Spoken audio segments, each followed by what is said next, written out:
शाहजहांपुर अनिल कुमार पाल पुत्र कौशल कुमार पाल ने जिलाधिकारी को प्रार्थना पत्र देकर बताया कि मैं ग्राम लोहर गवा परगना खेड़ा बछड़ा का रहने वाला हूं। मैंने कप्तान पुत्र मोहन निवासी ग्राम लोहर गवा परगना खेड़ा बछड़ा तहसील तिलहर जनपद शाहजहांपुर से शाहजहांपुर नगर निगम क्षेत्र के मोहल्ले मोहम्मद जलाल नगर थाना सदर बाजार में एक मकान 1 साल का एग्रीमेंट कर मकान खरीदने का सौदा किया था तथा निर्धारित रकम का कुछ भाग कप्तान को देकर मकान कब्जा ले लिया था। कप्तान ने उसे बताया कि यह मकान उसके भतीजे राजाराम पाल पुत्र चुन्नी लाल निवासी मोहम्मद जलाल नगर तहसील सदर जिला शाहजहांपुर का है, जिसे यह बेचना चाहता है। उसने यह भी बताया कि वह राजाराम का एकमात्र वारिस है। चाचा तथा भतीजे की मृत्यु हो जाने के बाद वह अपने वारिसान आदि कागज बनवाकर नगर निगम में दाखिल खारिज कराकर रजिस्ट्री कर देगा। कप्तान का वारिसान प्रमाण पत्र उप जिलाधिकारी महोदय तहसील तिलहर जनपद शाहजहांपुर द्वारा पत्रकांक संख्या 184 ST 2024 दिनांक 23/10/2024 के द्वारा निर्गत किया गया है। प्रार्थी अपने परिवार के साथ इस मकान में निवास कर रहा है। इसी दौरान राजेश कुमार शुक्ला पुत्र स्वर्गीय बाबूराम शुक्ला तथा रचित शुक्ला पुत्र राजेश कुमार शुक्ला निवासी महामंद जलालनगर थाना सदर बाजार जिला शाहजहांपुर द्वारा मकान पर अवैध रूप से कब्जा करने की नियत से राजाराम के द्वारा उसे वसीयत करने की बात कहते हुए मकान पर अपना कब्जा जताया जाने लगा तथा प्रार्थी व उसके परिवार को तंग तराश करने लगा और मकान खाली करने का दबाव बनाते हुए मुझे व मेरे परिवार को जान से मरवा देने की धमकियां देने लगा। साथ ही इधर उधर अधिकारियों को फर्जी शिकायत करने लगा। तब से लगातार उसके द्वारा परेशान किया जा रहा है। राजाराम पाल गडरिया जाति का था और राजेश शुक्ला ब्राह्मण था, तो उसको वसीयत कैसे और किस आधार पर की गई, यह पूर्णतया फर्जी है। पीड़ित के जिला अधिकारी को प्रार्थना पत्र देकर न्याय की गुहार लगाई है। भारत संवाद से रोशन लाल पटेल की रिपोर्ट। किस संबंध में दिया? ये साहब हमारे मकान पे कब्जा पुलिस के द्वारा कराया, जबरदस्ती कराई गई। पूरी जानकारी दीजिए।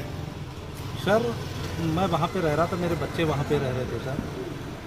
मैं अपने गांव चला गया था, मेरे छोटे भाई की बहू उस घर में थी सर, और मेरे बच्चे थे, बेटियाँ थी, बेटा था। पुलिस अशफाक नगर चौकी इंचार्ज आए हमारे घर पर और मेरी बहू छोटे भैया की बहू को थाने लेके चले। छोटे छोटे बच्चे वहाँ रह गए बेचारे, जिनका वीडियो भी है सर। आप वीडियो आपको दिखा सकते हैं सर कि किस तरीके से उस महिला रूबी वर्मा ने सर हमारे घर में घुस के अन्य लोग भी उनके साथ थे।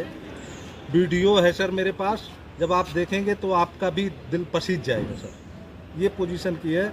बच्चे कह रहे हैं आंटी जी मेरे पापा को आ जाने दो, मेरी चाची को आ ना जाने, मेरी मम्मी को आ जाने दो सर, तब उनसे आप बात कर लेना इस विषय में। लेकिन वो ज़बरदस्ती सर, ज़बरदस्ती इतना मतलब उस तरीके से बच्चों को प्रताड़ित किया गया, बेचारे खींच के प्रताड़ित कर रहे हैं महिला कि निकलो यहाँ से, जिसकी आवाज़ आप सुन लेंगे सर, वीडियो आपको मैं दे दूँगा सर। उसके बाद मामला यहीं पे ख़त्म नहीं हुआ, तब तक मेरे पास फ़ोन गया।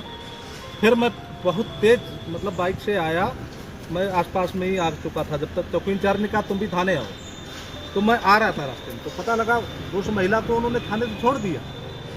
वो जाके मेरे घर में घुसी, बच्चों को मतलब खींच खाच के सामान निकाल के बाहर। तब तक वहाँ छोटा भैया मेरा था इधर थाने में ही, वो भी खड़ा था। वो पीछे से पहुँच गया, फ़ोन पहुँच गया। मैंने फ़ोन करा तो इंचार्ज हमें बुला रहा है, तो रूबी मेरी जो भाभी है छोटी, उसको मतलब वहाँ उसके पास गए तो पता लगा कि उसको तो छोड़ दिया और उसको वहीं बैठाए रखा।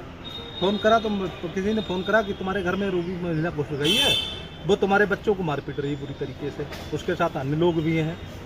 तो वो भी बेचारा थाने सदर से ही भाग के घर पे पहुंचा, तो वहाँ अन्य लोग सब सामान निकाल करके सर फेंक रहे थे गैलरी में। क्या वह लोग दबंग लोग हैं क्या? वो साहब बहुत ही ज़्यादा गुंडा प्रवृत्ति के, दबंग प्रवृत्ति के लोग हैं सर, जो राजनीति से ये कहते हैं कि हमारा आप कुछ नहीं कर सकते, मैं तुम्हें जिस टाइम भगा दूँगा। जिलाधिकारी ने आपको क्या आश्वासन दिया?